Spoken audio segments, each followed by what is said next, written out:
கர்த்தருடைய பரிசுத்த நாமத்துக்கு மகிமை உண்டாவதாக. May the Lord's holy name be glorified. இந்த மாலையிலே நம்முடைய தியானத்துக்காக ஏசாயா தீர்க்கதரிசன புஸ்தகம் 60ஆம் அதிகாரம் 8வது வசனத்தை நாம் வாசிப்போம். For our meditation this evening, shall we turn to Isaiah chapter 60 and read verse 8. பலகனி துவாரங்களுக்கு தீவிரிக்கிற புறாக்களை போலவும் பறந்து வருகிற இவர்கள் யார்? And as the doves to their windows. மேகத்தை போலவும் தங்கள் பலகனி துவாரங்களுக்கு தீவிரிக்கிற புறாக்களை போலவும் பறந்து வருகிற இவர்கள் யார்? Who are these that fly as a cloud and as the doves to their windows? இந்த வசனத்துக்கு பல அர்த்தங்களை கூறுகின்றனர். Many people give many interpretations for this verse. என்றாலும் இது இஸ்ரவேல் ஜனங்கள் தங்களுடைய சுய தேசத்துக்கு திரும்பி வருவதை குறித்து சொல்லுகிறது. But this speaks about the Israelites returning to their homeland. கானான் தேசம் ஆபிரகாமுக்கும் அவருடைய சந்ததிக்கும் வாக்குத்தத்தம் பண்ணப்பட்டிருந்தது. The land of Canaan was promised to Abraham and his seed. இஸ்ரவேலர் பல தேசங்களிலே சிதறி இருந்தாலும் வாக்குத்தத்தத்தின்படியாக அவர்கள் திரும்பி வந்தார்கள். Though the Israelites were scattered to various nations according to the promise, they returned. இந்த வசனத்துக்கு 2 பக்கங்கள் உண்டு. This verse has 2 sides to it. ஒன்று இது யூதரை பற்றியதா இருக்கிறது. On one side it is about the Jews. மற்றொன்று அது சபையை பற்றியதாக இருக்கிறது. On the other side it speaks about the church. இஸ்ரவேலரை குறித்து சொல்லப்பட்டதான காரியங்கள் எவ்வளவு உண்மையாய் இருக்கிறதோ, the way it is true that it is spoken about the Israelites, அவ்வளவாக சபையை பற்றி சொல்லப்பட்டதான காரியங்களும் உண்மையுள்ளதாகவே இருக்கிறது. the same way that which is spoken about the church is also true. மேகத்தை போல வருகிற இவர்கள் யார்? Who are these that come as a cloud? மேகத்தை போல வருகிற இவர்கள் யார்? Who are these that come flying as a cloud?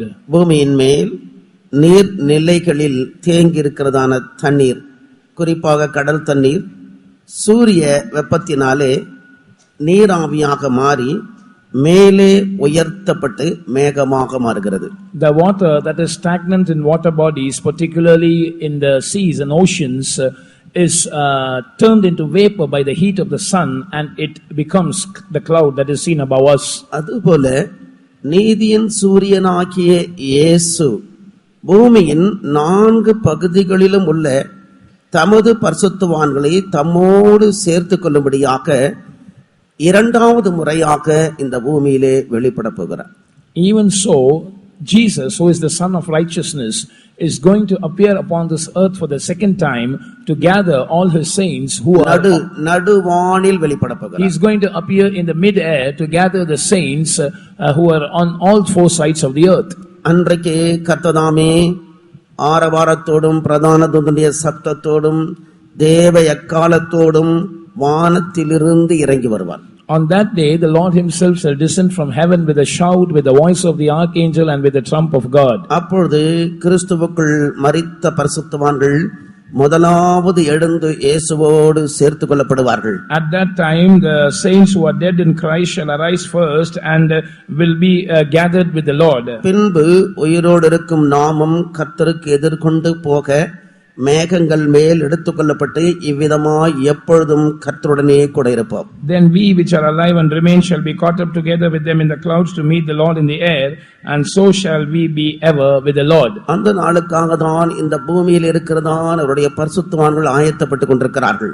That it is for that day that the saints on this earth are getting ready. பூமியிலே இருக்கிறதான பரிசுத்தவான்கள் கர்த்தரை சந்திக்கும்படியாக எவ்விதத்திலே ஆயத்தப்படுகிறார்கள் என்பதை இந்த திருவசனம் நமக்கு தெளிவாக எடுத்து சொல்கிறது. This holy word clearly tells us as to how the saints on this earth are getting ready to meet the Lord in the air. மேகத்தை போல வருகிற இவர்கள் யார்? Who are these that fly as a cloud?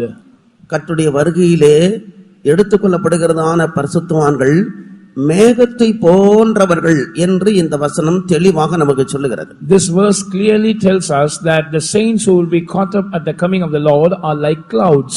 மேகத்தை குறித்து சில காரியங்களை உங்களுக்கு முன்பாக நான் வைக்க விரும்புகிறேன். I want to put before you certain things about this cloud. முதலாவதாக மேகம் அது ஒரு பாரமில்லாதது.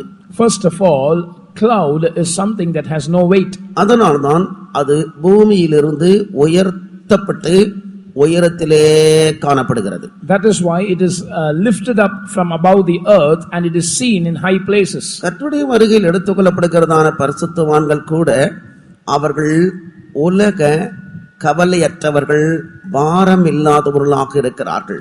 The saints of God who are to be caught up at the coming of the Lord are also free from the cares of this world, from the burdens of this world. மனுஷர்கள் இந்த பூமியிலே பலவிதமான பாரங்களை சுமந்து தவிக்கிறதை நாம் பார்க்கிறோம். We find that men are carrying many burdens in this world and they are groaning because of it.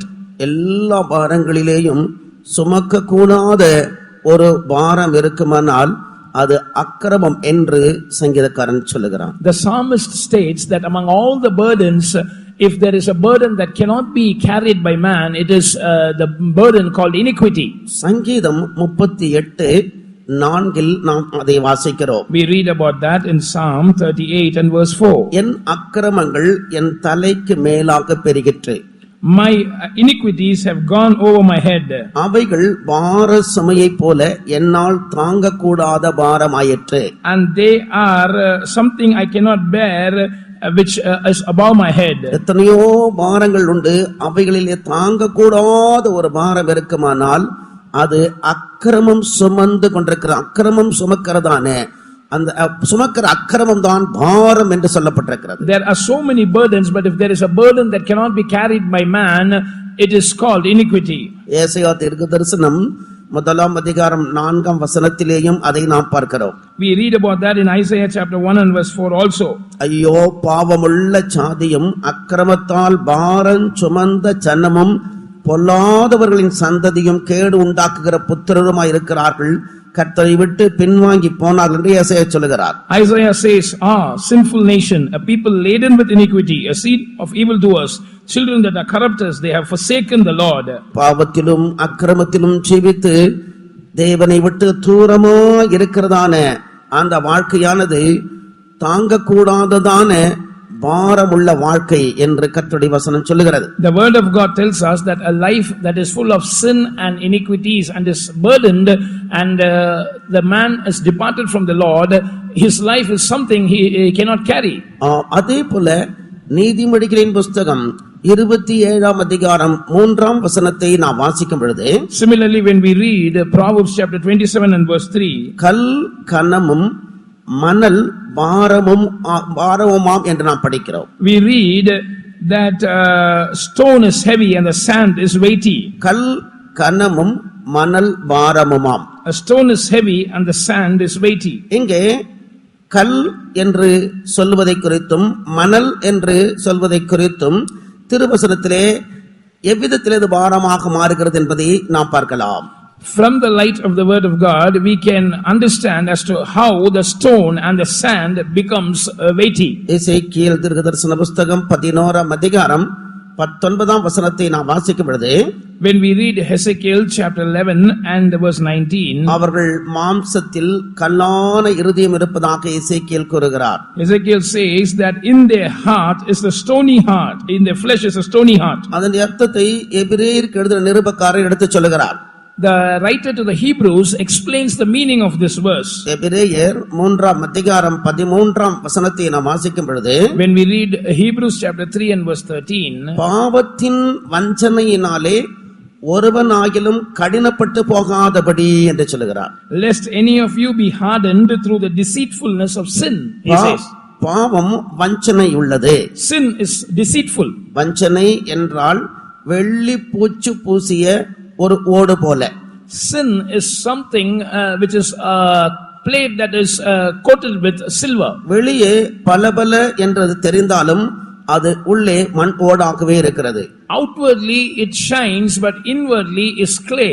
அதனால்தான் நீதிமொழிகளின் புஸ்தகத்திலே 26ஆம் அதிகாரம் 23ஆம் வசனம் அதை சொல்லுகிறது. Proverbs chapter 26 and verse 23 says, நேச அனலை காண்பிக்கிற உதடுகளோடு கூடிய தீய நெஞ்சம் வெள்ளி பூச்சு பூசிய ஓட்டை போல இருக்கும். burning lips and a wicked heart are like a potsherd covered with silver dross. ஆம், தேவ அன்புக்கு மாறான எந்த ஒரு அன்பும் அது வெள்ளி பூச்சு பூசிய ஒரு ஓடாகவே இருக்கிறது. Any love which is contrary to the love of God is like a potsherd that is covered with silver dross. பரிசுத்தவான்கள் நமக்கு சொல்லுகிறது போல பாவம் ஒரு இனிமையானது, ஆனால் அது இனிமையான விஷமாக இருக்கிறது. As the saints teach us, sin is sweet, but it is a sweet poison. ஆனபடினால் இந்த இருதயம் பாவத்தை விட்டுவிட விருப்பமற்றதாக இருக்கிறது. Therefore this heart is unwilling to forsake sin. அதுதான் பாவத்தின் வஞ்சனை என்று சொல்லப்படுவது. And that is called the deceitfulness of sin. இந்த பாவம் மனுஷனுடைய இருதயத்தை கல்லாக்கி விடுகிறது. This sin makes the heart of a man as a stony heart. அதுதான் மனுஷனால் தாங்க கூடாததான பாரமாய் மாறிவிடுகிறது. And that becomes a burden that is too heavy for man. நாபாலை குறித்து நாம் படிக்கிறோம். We read about Nabal. அவனுடைய இருதயம் அவனுக்குள்ளே செத்து கல்லை போல் ஆயிற்று என்று நாம் படிக்கிறோம். His heart died within him and became like a stone. Nabal ஒரு பைத்தியக்காரன். Nabal was a mad person. அந்த பெயருடைய அர்த்தம் பைத்தியம் என்பதுதான். The name Nabal itself means madness. மனுஷன் புத்தீனமான காரியங்களை செய்யும் பொழுது, when man commits foolish things, அது அவனுக்கு தாங்கக்கூடாத கனமாக பாரமாக மாறிவிடுகிறது. it becomes a burden that he cannot bear. சோதனைக்காரனாகிய அந்த பிசாசானவன் இயேசுவிடத்திலே வந்து, the tempter Satan came to Jesus. நீ தேவனுடைய குமாரனே ஆனால் இந்த கல்லுகளை அப்பங்களாகும்படி சொல்லும் என்று சொல்லுகிறான். If thou be the son of God, turn these stones into bread, he said. வசனத்துக்கு மாறாக செய்யும்படியாக பிசாசானவன் தூண்டுகிறதை நாம் பார்க்கிறோம். We find the devil provoking Jesus to do something contrary to God's word. மனுஷன் தேவனுடைய வசனத்துக்கு மாறாக எதை செய்தாலும் அந்த காரியம் மனுஷனுடைய ஜீவியத்திலே ஒரு கல்லை போல பாரமானதாய் மாறிவிடுகிறது. Whatever man does contrary to God's word, that becomes a heavy item like a stone. இப்படி கல்லை குறித்து பாரமானது என்று திருவசனத்திலே நாம் படிக்கிறோம். So we read that in this manner stone is heavy. அதுபோல மணல் பாரமானது என்று நாம் படிக்கிறோம். Similarly we read that the sand is also heavy or weighty. யாத்ராகமம் 2ஆம் அதிகாரம் 12ஆம் வசனத்தை வாசிக்கும் பொழுது, when we read Exodus chapter 2 and verse 12, மோசே ஒரு எகிப்தியனை வெட்டி மணலை தோண்டி புதைத்து போட்டார். the man called Moses, he slew an Egyptian and buried him in the mud. இங்கே மணல் என்று சொல்வது மனுஷன் செய்கிறதான தவறுகள் எல்லாவற்றையும் அவன் அப்படியே புதைத்து வைப்பானால் அது அவனுக்கு மிகுந்த பாரமாய் மாறிவிடும். So here we can understand that this sand or mud is something that is used to cover all the mistakes that a man commits, and it becomes weighty in his life. அதனால்தான் தன் பாவங்களை மறைக்கிறவன் வாழ்வடைய மாட்டான், அவைகளை அறிக்கை செய்து விட்டு விடுகிறவன் இரக்கத்தை பெறுவான் என்று நாம் படிக்கிறோம். That is why we read that he that covereth his sin shall not prosper, but he that confesseth and forsaketh them shall have mercy. கர்த்தரிடத்திலே மெய் மனஸ்தாபத்தோடு கண்ணீரோடு அறிக்கையிட்டு விட்டு விடுகிறதான ஒவ்வொன்றையும் அவர் தம்முடைய விலையேறிய இரத்தத்தினால் கழுவி சுத்திகரிக்கிறார். Whatever we confess to the Lord with tears and with true repentance, he and we forsake them, he washes it by his blood and cleanses us. அருமையானவர்களே, பாவ மன்னிப்பின் நிச்சயம் உண்டாகும்போது, when we have the assurance of the forgiveness of sins, இருதயத்தின் எல்லா பாரங்களும் தவிப்புகளும் ஒழிந்து போய்விடும். all the groanings and all the burdens will be dispelled from our lives. உங்களுக்கு விரோதமாக தடுத்து நிறுத்த முடியாத கஷ்டங்கள், பிரச்சனைகள், சோதனைகள் வருகிறதாக உங்களுக்கு தெரிந்தாலும் அவைகள் உங்களை அணுகாது. If you feel that problems and trials and difficulties that cannot be stopped are coming against you, even then they cannot approach you. 32ஆம் சங்கீதம் அதை சொல்லுகிறது. Psalm 32 speaks about that. 32ஆம் சங்கீதம் 4வது வசனத்திலிருந்து வாசிக்கும் பொழுது, when we read from verse 4 of Psalm 32, இரவும் பகலும் என்மேல் உம்முடைய கை பாரமாய் இருந்ததினால் என் சாரம் உஷ்ணகால வறட்சி போல் வறண்டு போயிற்று என்று சங்கீதக்காரன் The சொல்லுகிறார். psalmist says that because your hand was heavy upon me day and night, my moisture is turned into the drought of summer. நான் என் அக்கிரமத்தை மறைக்காமல் என் பாவத்தை உமக்கு அறிவித்தேன்.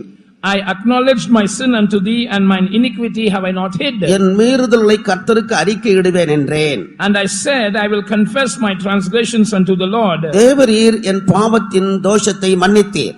And thou forgavest the iniquity of my sin.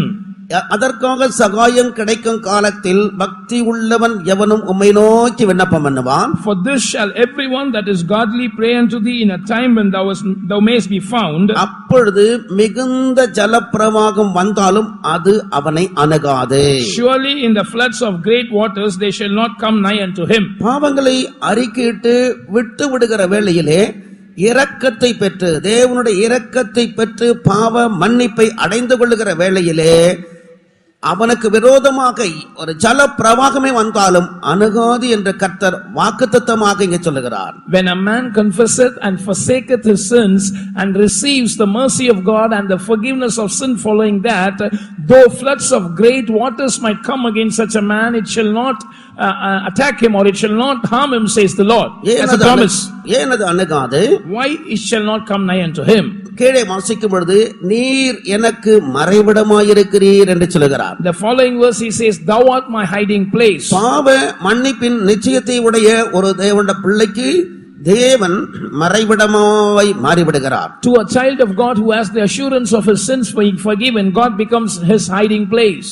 ஜலப்பிரவாகமே வந்தாலும் அது அவனை அணுகாத அளவிலே கர்த்தரே அவனுக்கு மறைவிடமாக இருந்து பாதுகாக்கிறார். Though floods of great waters might come against him, the Lord becomes his hiding place so that it shall not come nigh unto him, and he preserves such a person. இக்கட்டுக்கு விலக்கி காத்து ரட்சண்ய பாடல்களை சூழ்ந்து கொள்ள செய்வீர் என்று சொல்கிறார். He says, thou shalt preserve me from trouble, thou shalt compass me about with songs of deliverance. இந்த சங்கீதத்தை தாவீது எழுதுகிற வேளையிலே இப்படி பாவ மன்னிப்பை பெற்றுக் கொள்கிறதான ஒரு தேவனுடைய மனுஷனுக்கு இக்கட்டுகள் வந்தாலும் தேவன் அவனை எல்லா இக்கட்டுகளுக்கும் விலக்கி காத்துக் கொள்வார் என்று சொல்லுகிறார். David, when writing this psalm, he says that to a man who has received the forgiveness of sins, though troubles might approach him, he will receive deliverance. இப்படி பாவங்களை அறிக்கையிட்டு விட்டு தேவனுடைய இரக்கத்தினாலே பாவ மன்னிப்பை பெற்று வாழ்கிறதான வாழ்க்கையானது மேகத்தை போன்ற பாரமில்லாத வாழ்க்கையாக இருக்கிறது. Such a life of confessing and forsaking our sins and receiving the forgiveness of God by his mercies is a life that is like a cloud without the burden. அதனால்தான் கர்த்தருடைய வருகையில் எடுத்துக்கொள்ளப்படுகிறதான பரிசுத்தவான்கள் மேகத்தை போல வருகிறார்கள் என்று ஏசாயா தரிசனத்திலே கண்டு சொல்லுகிறார். That is why Isaiah sees in a vision and tells that children of God who are caught up at the saints of God who are caught up at the coming of the Lord are flying like clouds. இன்றைக்கு கூட இந்த கடைசி கூட்டத்தில் யாராகிலும் இந்த பாவ மன்னிப்பு நிச்சயம் அற்றவர்களாக இருப்பீர்களானால், if there is anyone here who is not having the assurance of your sins forgiven even in this last meeting, உங்களுடைய பாவ வாழ்க்கை உங்கள் மறைந்திருக்கிற பாவங்களை அறிக்கையிட்டு விட்டு சரியான ஒரு புதிய தீர்மானத்தோடு கர்த்தரை அண்டிக் கொள்ளுங்கள். You forsake your sinful life, confess your sins and draw nigh unto God with a proper decision. ஆம், கர்த்தர் உங்களுடைய பாரங்களை மாற்றி விடுவார். The Lord will change your burdens. இருதய கவலைகளை பாரங்களை மாற்றி விடுவார். He will change the cares and burdens of your heart. உங்களுக்கு விரோதமாக வர இருக்கிறதான எல்லாவிதமான சோதனைகளையும் உங்களை விட்டு விலக்கி விடுவார். All the trials that are going to confront you, the Lord will take them away from you. உங்களை சுற்றி இருக்கிறதான எவ்வளவு இக்கட்டுகள் இருந்தாலும் தேவன் அதையெல்லாம் உங்களை விட்டு விலக்கி விடுவார். No matter how many troubles are compassing you, the Lord will cause them to go away from you. அதனால்தான் இயேசு ஜனங்களை பார்த்து அன்பாக இன்றைக்கும் அழைக்கிறார். That is why Jesus lovingly calls the people even today. வருத்தப்பட்டு பாரம் சுமக்கிறவர்களே, நீங்கள் எல்லாரும் என்னிடத்தில் வாருங்கள், நான் உங்களுக்கு இளைப்பாறுதல் தருவேன் என்று இன்றைக்கும் நான் மத்தியிலிருந்து அழைத்துக் கொண்டிருக்கிறார்.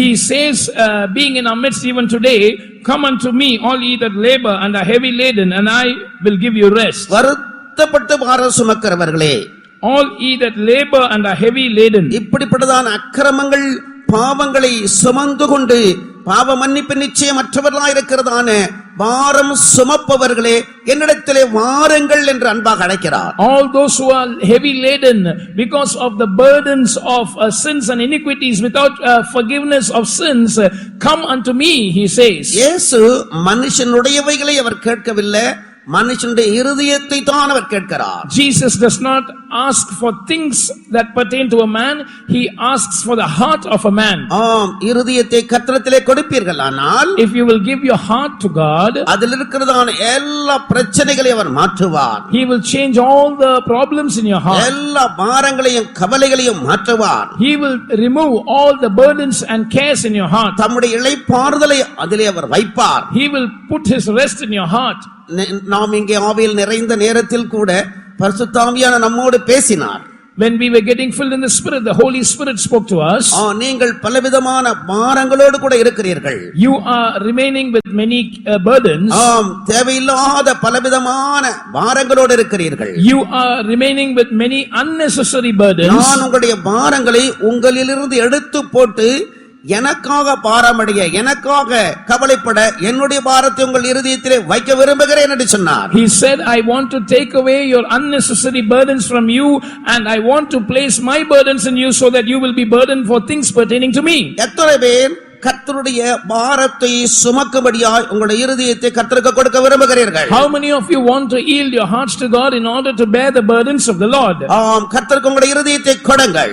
Give your hearts unto the Lord. உங்களுடைய இருதயத்தை கர்த்தருக்கு கொடுத்து கர்த்தரிடத்திலே எல்லா காவலோடும் காத்துக்கொள்ளும்படியாய் விரும்புங்கள். You give your hearts to the Lord and desire that your hearts be preserved with all diligence.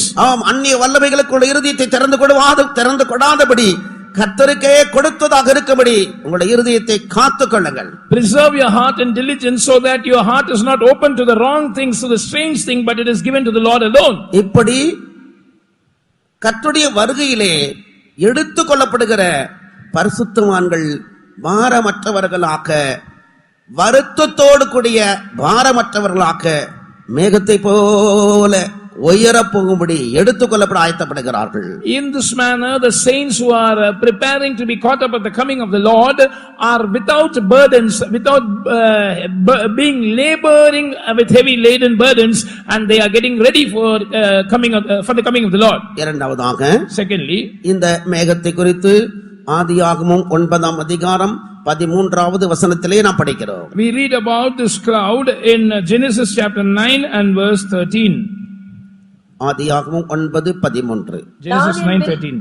நான் என் வில்லை மேகத்தில் வைத்தேன், அது எனக்கும் பூமிக்கும் உண்டான உடன்படிக்கைக்கு அடையாளமாயிருக்கும். I do set my bow in the cloud, and it shall be for a token of a covenant between me and the earth. நான் என் வில்லை மேகத்தில் வைத்தேன்.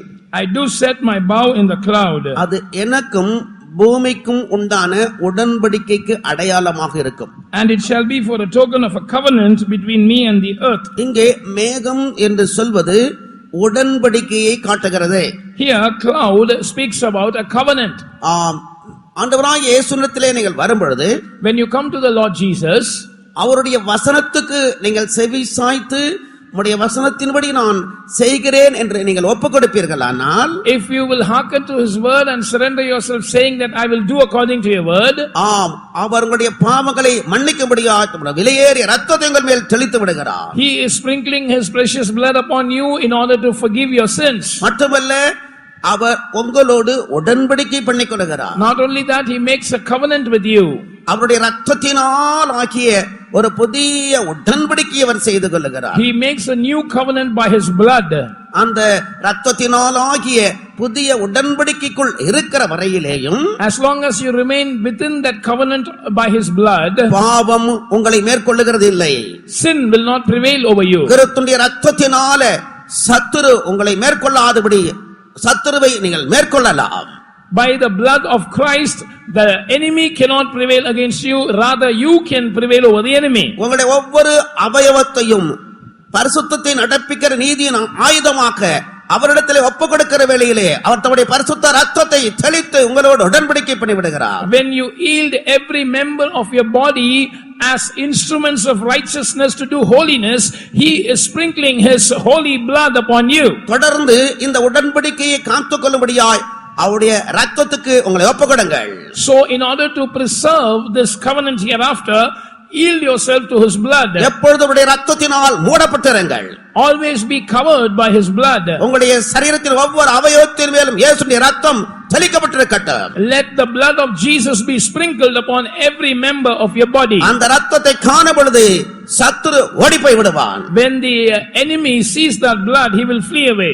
உடன்படிக்கையிலே நிலைத்திருக்கும் பொழுது கர்த்தர் உங்களுக்காக பெரிய காரியங்களை செய்வார். When you remain steadfast in the covenant, the Lord will do great things for you. அதுபோல ஞானஸ்நான சத்தியத்துக்கு ஒப்பு கொடுக்கிற வேளையிலே Even so, when you yield yourself to the truth of water baptism, உங்களுக்கும் தேவனுக்கு ஒரு நல்ல மனசாட்சியின் உடன்படிக்கை உண்டாகிறது. there is an answer of a good conscience, a covenant between you and God. அந்த உடன்படிக்கையை காத்துக்கொள்ளுகிற வேளையிலே When you keep that covenant, நீங்கள் மேகத்தை போல கர்த்தருடைய வருகையில் எடுத்துக்கொள்ளப்படுவதற்கு ஆயத்தப்படுகிறீர்கள். you are preparing to be caught up at the coming of the Lord, flying as a cloud. அதனால்தான் பரிசுத்த பவுல் தன்னுடைய நம்பிக்கை குறித்து பேசும் பொழுது That is why when St. Paul speaks about his hope அப்போஸ்தலர் நடபடிகள் 24ஆம் அதிகாரத்திலே in Acts chapter 24, 15 16 வசனங்களை வாசிக்கும் பொழுது reading verses 15 and 16, மரித்தோரின் உயிர்த்தெழுதலை பற்றிய நம்பிக்கை பற்றி பேசுகிறார். he speaks about the hope of the resurrection from the dead. இதனால் நான் தேவனுக்கும் மனுஷருக்கும்பாக எப்போதும் குற்றமற்ற மனசாட்சி உடையவனாய் இருக்க பிரயாசப்படுகிறேன் என்று சொல்கிறார். He says, and herein do I exercise myself to always have a conscience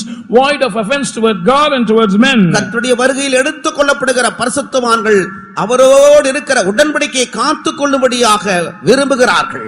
The saints who are caught up at the coming of the Lord desire to keep that covenant they have made with him. மட்டுமல்ல சங்கீதம் 50ஆம் சங்கீதம் 5ஆம் வசனத்தை நீங்கள் வாசிப்பீர்களானால் Not just that, when we read Psalm 50 and verse 5, பலியினால் என்னோடு உடன்படிக்கை பண்ணின பரிசுத்தவான்கள் என்று சொல்லுகிறார். he says, my saints who have made a covenant with me through sacrifice. பலியினால் என்னோடு உடன்படிக்கை பண்ணின பரிசுத்தவான்கள். My saints who have made a covenant with me by sacrifice. தேவனுடைய பரிசுத்தவான்கள் பலியினால் அவரோடு உடன்படிக்கை பண்ணியிருக்கிறார்கள். The saints of God have made a covenant with God through sacrifice. ரோமர் 12:1-2 வசனங்களை நான் வாசிக்கும் பொழுது When we read Romans chapter 12 verses 1 and 2, நீங்கள் உங்கள் சரீரங்களை பரிசுத்தமும் தேவனுக்கு பிரியமுமான ஜீவ பலியாக ஒப்புக்கொடுக்க வேண்டும் என்று தேவனுடைய இரக்கங்களை முன்னிட்டு உங்களை வேண்டிக் கொள்கிறேன் என்று பவுல் ரோமருக்கு சொல்லுகிறார். St. Paul writes to the Romans that I beseech you therefore brethren by the mercies of God that you present your bodies as a living sacrifice holy acceptable unto God. உங்கள் சரீரங்களை பரிசுத்தமும் தேவனுக்கு பிரியமுமான ஜீவ பலியாய் ஒப்புக்கொடுங்கள். Present your bodies as a living sacrifice holy and acceptable unto God. இதுவே நீங்கள் செய்யத்தக்க புத்தியுள்ள ஆராதனை. This is your reasonable sacrifice. நீங்கள் இந்த பிரபஞ்சத்திற்கு ஒத்த வேஷம் தெரியாமல் And be not conformed to this world. தேவனுடைய நன்மையும் பிரியமும் பரிபூர்ணமான சித்தம் என்னதென்று பகுத்தறியத்தக்கதாக உங்களுடைய மனம் புதிதாகிறதுனாலே மறுரூபமாகுங்கள். But be ye transformed by the renewing of your mind that ye may prove what is that good and acceptable and perfect will of God. பலியினால் உடன்படிக்கை பண்ணின பரிசுத்தவான்கள்.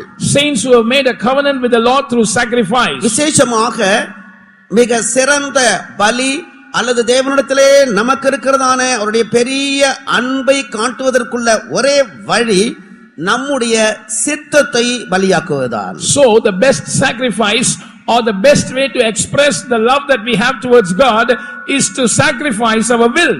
உலகத்துக்கு தம்முடைய அன்பை நம்முடைய ஆண்டவராகிய இயேசு எப்படி வெளிப்படுத்தினார்? How did the Lord Jesus reveal his love towards the world? அவர் சிலுவையிலே இரு கரம் நீட்டியவராக நமக்காக மரித்து தம்முடைய அன்பை நமக்கு வெளிப்படுத்தினார். He stretched both his hands on the cross and he died for us, revealing his love towards us. ஆம், அவருடைய மரணத்துக்கு முன்பாக கெத்செமனே தோட்டத்தில் அவர் ஜெபிக்கிற பொழுது பிதாவை நோக்கி வேண்டிக் கொள்கிற வேளையிலே என் சித்தத்தின்படி அல்ல உம்முடைய சித்தத்தின்படி ஆகட்டும் என்று சொல்லுகிறார். Prior to his death, when he was praying to the Father in the Garden of Gethsemane, he makes a prayer like this, Father, let it be according to your will and not mine. அப்படித்தான் தேவனுடைய பரிசுத்தவான்களும் கூட தங்களுடைய சித்தத்தை எப்பொழுதுமே தேவனுக்கு பலியாய் கொடுத்து விடுகிறார்கள். This is how saints also always sacrifice their own will to God. என் சித்தத்தின்படி அல்ல உம்முடைய சித்தத்தின்படியே ஆகட்டும் என்று சொல்லி தேவனுடைய பரிபூர்ணமான சித்தம் செய்யும்படியாக தங்களுடைய சித்தத்தை பலியாக்குகிறார்கள். Let it be according to your will and not mine. Saying so, they sacrifice their own will in order to do the will of God. கர்த்தர் பேரில் நமக்கு இருக்கிறதான அவருடைய பெரிய அன்பை வெளிப்படுத்துவதற்குள்ள வழி நம்முடைய சித்தத்தை தேவ சித்தத்துக்கு ஒப்பு கொடுத்து பலியாக்குவதுதான். The best way to express the love that we have towards God is to sacrifice our will to do His will. பலியினால் உடன்படிக்கை பண்ணின பரிசுத்தவான்களை என்னிடத்திலே கூட்டி சேருங்கள் என்று சொல்லுவார். He will say, gather unto me my saints who have made a covenant with me by sacrifice. மேகத்தை போல வருகிற இவர்கள் யார்? Who are these that fly as a cloud? கர்த்தருடைய வருகையிலே மேகத்தை போல பறந்து போய் அவரோடு சேர்ந்து கொள்கிறதான இவர்கள் யார்? Who are these who will fly as a cloud at the coming of the Lord and be joined with Him? இவர்கள் பாவ பாரம் இல்லாதவர்கள். They are without the burden of sin. ஆம், இவர்கள் பாவ பாரம் இல்லாதவர்கள். They are without the burden of sin. இவர்கள் தேவனோடு இருக்கிற உடன்படிக்கையை காத்துக் கொள்ளுகிறவர்கள். They preserve the covenant they made with the Lord. மூன்றாவதாக இந்த மேகத்தை குறித்து நாம் படிக்கிறோம். Thirdly, we read about this cloud. எபிரேயருக்கு எழுதின நிருபம் 12ஆம் அதிகாரம் முதல் வசனத்தை நாம் வாசிக்கும் பொழுது, Reading Hebrews chapter 12 and verse 1. Wherefore, seeing we also are compassed about with so great a cloud of witnesses, let us lay aside every weight and the sin which doth so easily beset us, and let us run with patience the race that is set before us. ஆகையால் மேகம் போன்ற இத்தனை திரளான சாட்சிகள் நம்மை சூழ்ந்து கொண்டிருக்க பாரமான யாவற்றையும் நம்மை சுற்றி நெருங்கி நிற்கிற பாவத்தையும் தள்ளிவிட்டு விசுவாசத்தை துவக்குகிறவரும் முடிக்கிறவருமாய் இருக்கிற இயேசுவை நோக்கி நமக்கு நியமித்திருக்கிற ஓட்டத்தில் பொறுமையோட ஓடக்கடவோம். இங்கே மேகம் போன்ற இத்தனை திரளான சாட்சிகள் என்று நாம் படிக்கிறோம். We read so great a cloud of witnesses. மேகம் போன்ற இத்தனை திரளான சாட்சிகள். So great a cloud of witnesses. மேகம் சாட்சியின் ஜீவியத்தை குறித்து சொல்லுகிறது. So the cloud speaks about a life of witness. ஆம், கர்த்தருடைய வருகையில் எடுத்துக் கொள்ளப்படுகிற பரிசுத்தவான்களை குறித்து கர்த்தர் சாட்சி கொடுக்கிறார். So about the saints who are caught up at the coming of the Lord gives a testimony. ஏனோக்கு எடுத்துக் கொள்ளப்படுவதற்கு முன்பாக கர்த்தர் அவனை குறித்து சாட்சி கொடுத்ததை குறித்து நாம் படிக்கிறோம். We read that Enoch received a testimony concerning him from God before he was caught up. எபிரேயருக்கு எழுதின நிருபம் 11ஆம் அதிகாரம் 5ஆம் வசனத்தில் அதை நாம் வாசிக்கிறோம். We read about that in Hebrews chapter 11 and verse 5. விசுவாசத்தினாலே ஏனோக்கு மரணத்தை காணாதபடிக்கு எடுத்துக்கொள்ளப்பட்டான். By faith Enoch was translated that he should not see death. தேவன் அவனை எடுத்துக்கொண்டபடியினால், Because God had translated him, அவன் காணப்படாமல் போனான். he was not to be found. அவன் தேவனுக்கு பிரியமானவன் என்று அவன் எடுத்துக்கொள்ளப்படுவதற்கு முன்னமே சாட்சி பெற்றான். For before his translation he had this testimony that he pleased God. ஏனோக்கை குறித்து கர்த்தர் சொன்ன சாட்சி, அவன் எனக்கு பிரியமானவன், தேவனுக்கு பிரியமானவன் என்ற சாட்சி. The witness that God gave about Enoch that he is pleasing to me. நேற்று தூதிலே அதை குறித்து நாம் விவரமாக கேட்டோம். Yesterday's message we heard about that very clearly. எப்படி நாம் தேவனுக்கு பிரியமாய் ஜீவிக்க முடியும்? How can we live a life that pleases God? தேவனை பிரியப்படுத்தி ஜீவித்து தேவனுக்கு பிரியமானவன் என்ற சாட்சி பெற்றவர்கள் மட்டுமே மேகத்தை போல கர்த்தருடைய வருகையிலே எடுத்துக்கொள்ளப்படுகிறார்கள். Only those who pleased God during their lifetime and received a testimony that he or she is pleasing to me will be caught up at the coming of the Lord. அநேக பரிசுத்தவான்களை குறித்து வேதத்திலே தேவன் சாட்சி சொன்னதாக நாம் பார்க்கிறோம். We read that God testified about many saints in the Bible. ஆபிரகாமை குறித்தும் நாம் அப்படி படிக்கிறோம். We read that about Abraham also. ஆபிரகாமை குறித்து தேவன் சொல்லும் பொழுது God told like this about Abraham, நீ எனக்கு பயப்படுகிறவன் என்று இப்பொழுது நான் அறிந்து கொண்டேன் என்று சொல்லுகிறார். Now by this I know that thou fearest God. ஆம், இப்பொழுது நான் அறிந்து கொண்டேன் என்று சொல்லுகிறார். Now I know. தன்னுடைய ஒரே குமாரனை, ஒரே பேரான அந்த குமாரனை கர்த்தருக்காக பலி செலுத்தவன் ஆயத்தமான பொழுது கர்த்தர் அப்படி சொன்னார். When he was ready to sacrifice his only son Isaac for the Lord, he testified about him. தேவனுடைய வார்த்தையின்படியே செய்யும்படி கீழ்ப்படிந்த போது அப்படிப்பட்ட ஒரு சாட்சி சொன்னார்.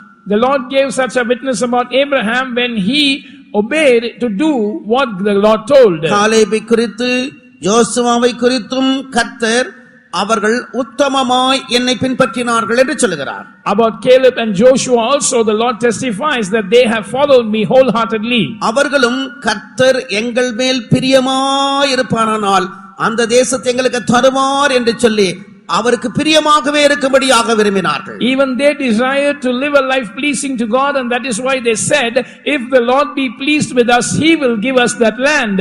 தாவீதை குறித்து சொல்லும் பொழுது, speaking about David, அவன் என் இருதயத்துக்கு ஏற்றவன் என்று சொல்லுகிறார். he is a man after my heart, the Lord says. எனக்கு சித்தமானது எல்லாம் அவன் செய்வான் என்று சொல்லுகிறார். he shall do all my will, the Lord says.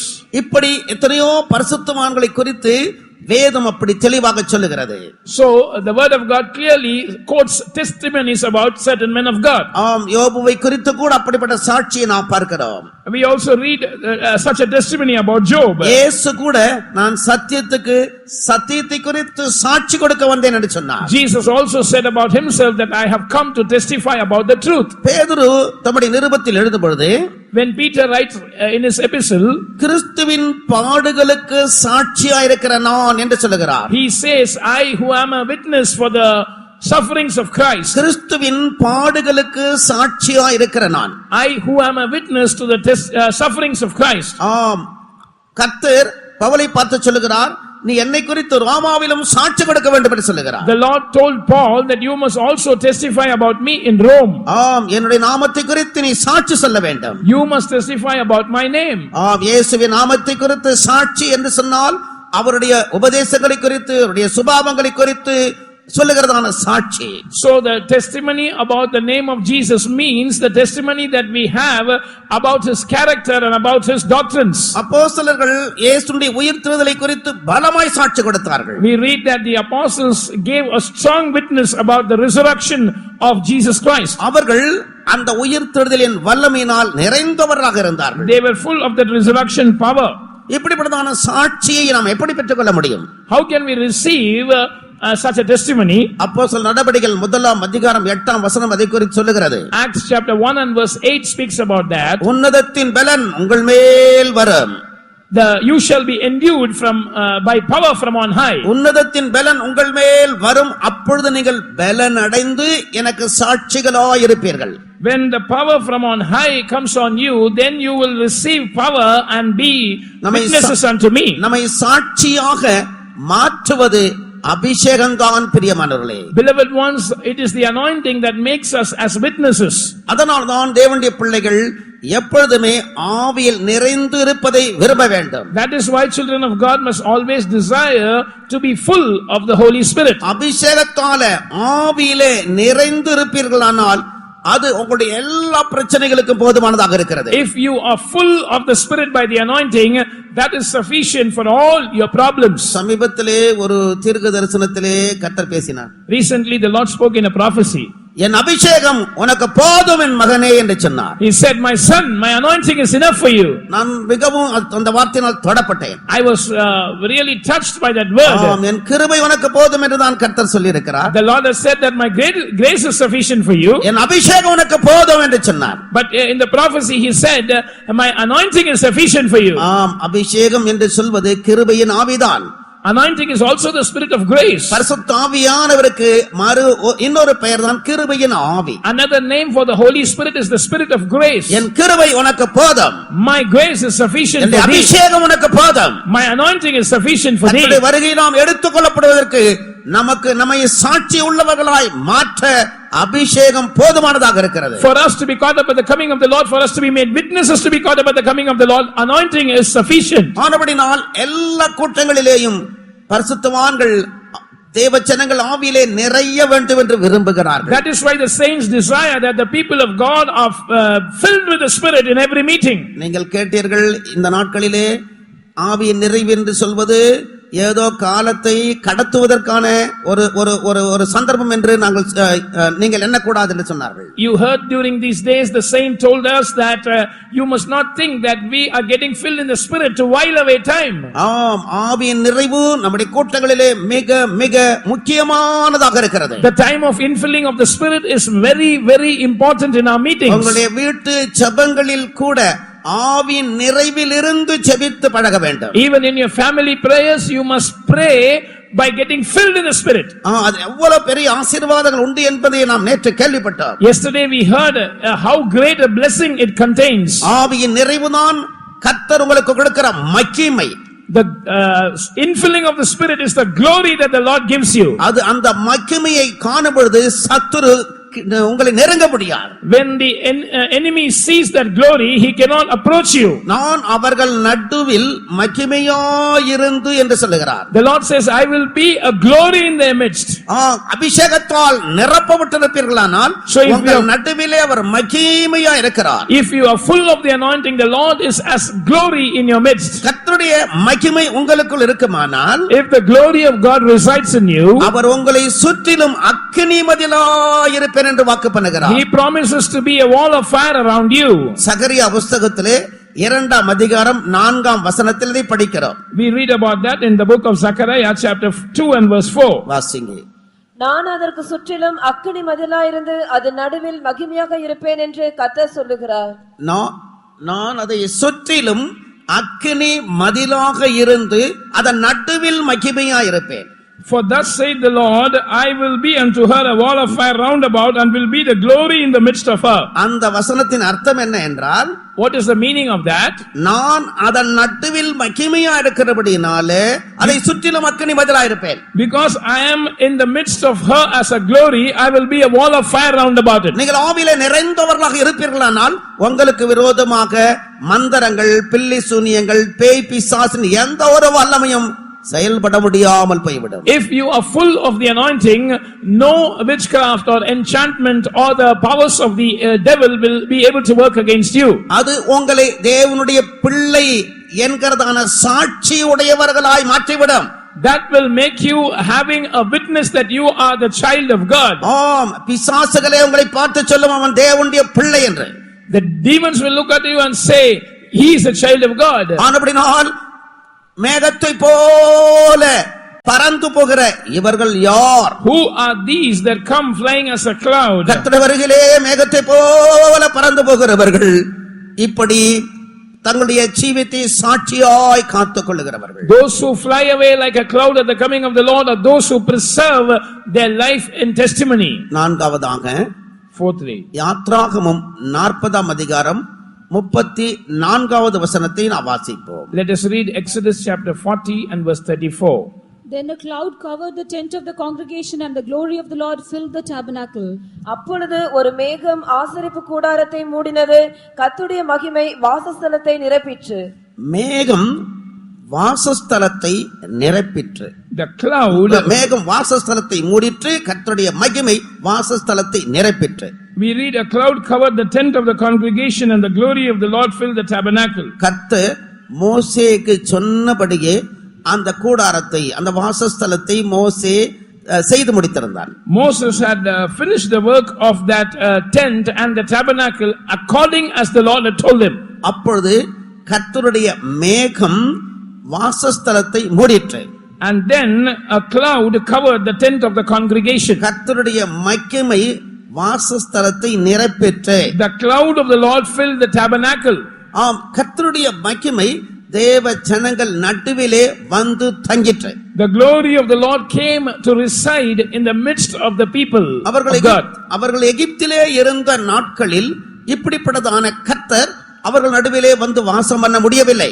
When they were in Egypt, the Lord was not able to come and dwell in their midst like this. அவர்கள் எகிப்தை விட்டு வெளியே வனாந்தரத்திலே வந்து தங்கிற பொழுதுதான் அவர்கள் நடுவிலே கர்த்தர் மகிமையாய் வந்து தங்கியிருந்தார். So when they left Egypt and came to dwell in the wilderness only, the Lord came and dwelt in the midst of them as a glory. என்னாகமம் 23ஆம் அதிகாரம் 9வது வசனத்தை நான் வாசிக்கும் பொழுது, When we read Numbers chapter 23 and verse 9, For from the top of the rocks I see him, and from the hills I behold him.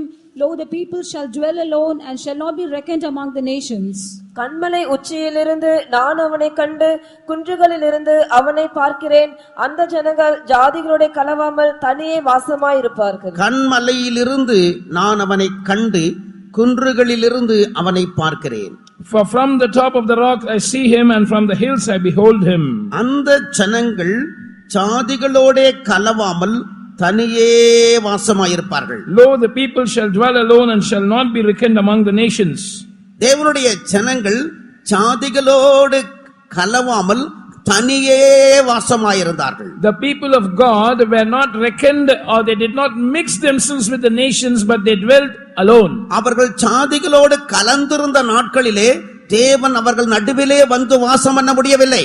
When they were mixing with the Gentiles, the Lord was not able to come and dwell in their midst. அவர்கள் கர்த்தருக்காக பிரிந்து வனாந்தரத்திலே வந்த பொழுது கர்த்தர் அவர்கள் நடுவிலே மகிமையாய் வந்து வாசம் பண்ணினார். When they separated themselves unto the Lord and came to dwell in the wilderness, the Lord came in their midst and dwelt as glory. அப்போஸ்தலருடைய காலத்திலே ரட்சிக்கப்பட்டு ஞானஸ்நானம் பெற்று அபிஷேகம் பெற்ற ஜனங்களுக்கு கொடுக்கப்பட்ட தூது என்ன?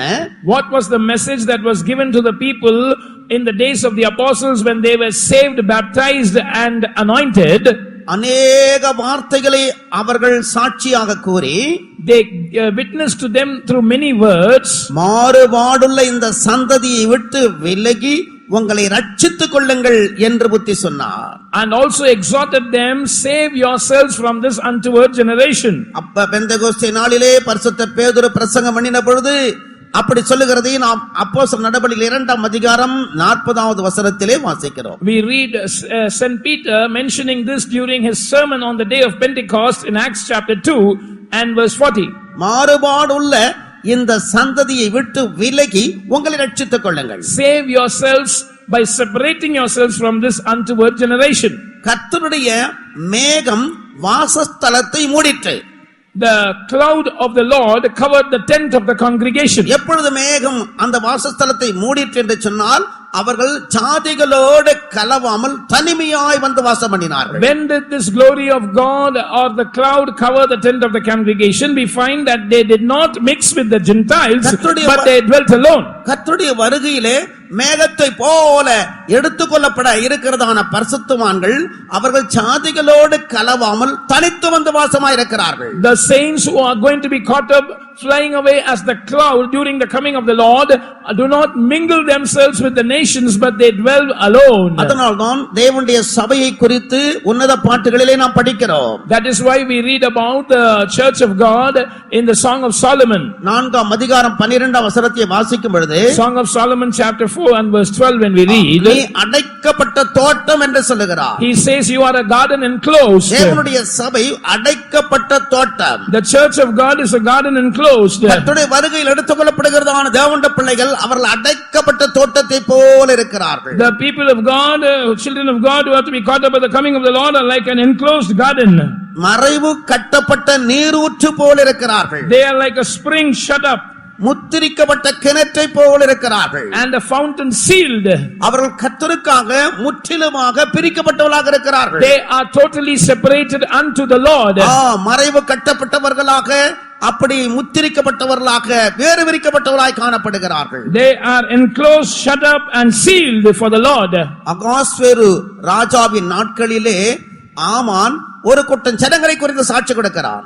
Haman testifies during the days of King Ahasuerus about a group of people. உம்முடைய ராஜ்யத்தின் சகல நாடுகளிலும் உள்ள ஜனங்களுக்குள்ளே ஒருவித ஜனங்கள் சிதறுண்டு பரம்பி இருக்கிறார்கள். There are a group of people scattered abroad and dispersed among the people in all the provinces of your kingdom.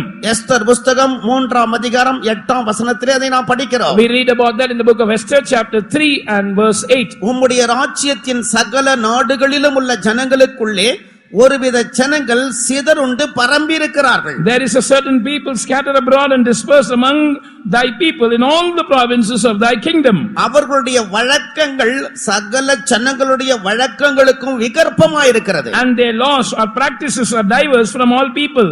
அவர்களுடைய வழக்கங்கள் சகல ஜனங்களுடைய வழக்கங்களுக்கும் விகற்பமாயிருக்கிறது. Their habits and practices are diverse from all people. ஆம், உலகத்தார் உலகத்தின் பாரம்பரிய பழக்க வழக்கங்களுக்கு கட்டுண்டிருக்கிறார்கள். The worldly people are bound by the traditions and rudiments of this world. தேவனுடைய பிள்ளைகளோ உலகத்தின் பாரம்பரிய கட்டுகளிலிருந்து வெளியே கொண்டு வரப்பட்டிருக்கிறார்கள். But the people of God have been brought out from all the bonds of tradition that exist in this world. நீங்கள் கிறிஸ்துவுடனே உலகத்தின் வழிபாடுகளுக்கு மரித்தது உண்டானால் என்று நாம் படிக்கிறோம். If you are dead with Christ to the rudiments of this world, we read. நாம் உலகத்தின் வழிபாடுகளுக்கு மரித்தவர்களாக இருக்கிறோம். We are dead to the rudiments of this world. உலகத்தின் வழக்கத்தின்படி பிழைக்கிற ஜனங்கள் அல்ல. We are not those who live according to the traditions of this world. ஆம், உலகத்தினுடைய பாரம்பரியங்களுக்கும் உலகத்தினுடைய பழக்க வழக்கங்களுக்கும் நாம் முற்றிலுமாய் மரித்தவர்களாக இருக்கிறோம். So we are dead to the habits and customs and traditions of this world totally. இன்றைக்கு கூட நீங்கள் பாருங்கள், உலகத்திலே இருக்கிறதான ஒவ்வொரு ஃபங்க்ஷன்லும் விசேஷமாய் மரணங்கள் மற்ற இப்படிப்பட்டதான காரியங்களை நீங்கள் எடுத்துக்கொள்வீர்களானால் அங்கெல்லாம் சில பழக்க வழக்கங்கள் பாரம்பரியமாக இருக்கிற சில காரியங்களை செய்கிறார்கள். Today when you take the functions of this world, even the funerals, they do certain things out of custom or out of tradition. ஆம், ஆனால் தேவனுடைய பிள்ளைகள் அப்படிப்பட்டதான உலகத்தினுடைய கட்டுகளுக்கு உலகத்தினுடைய பழக்க வழக்கங்களுக்கு முற்றிலுமாய் அதை விட்டு வெளியே வந்தவர்களாக இருக்கிறார். But the people of God are completely totally out of such bondings or out of such traditions. நம்முடைய சொந்த ஜீவியத்தை நீங்கள் பாருங்கள். Look at our own lives.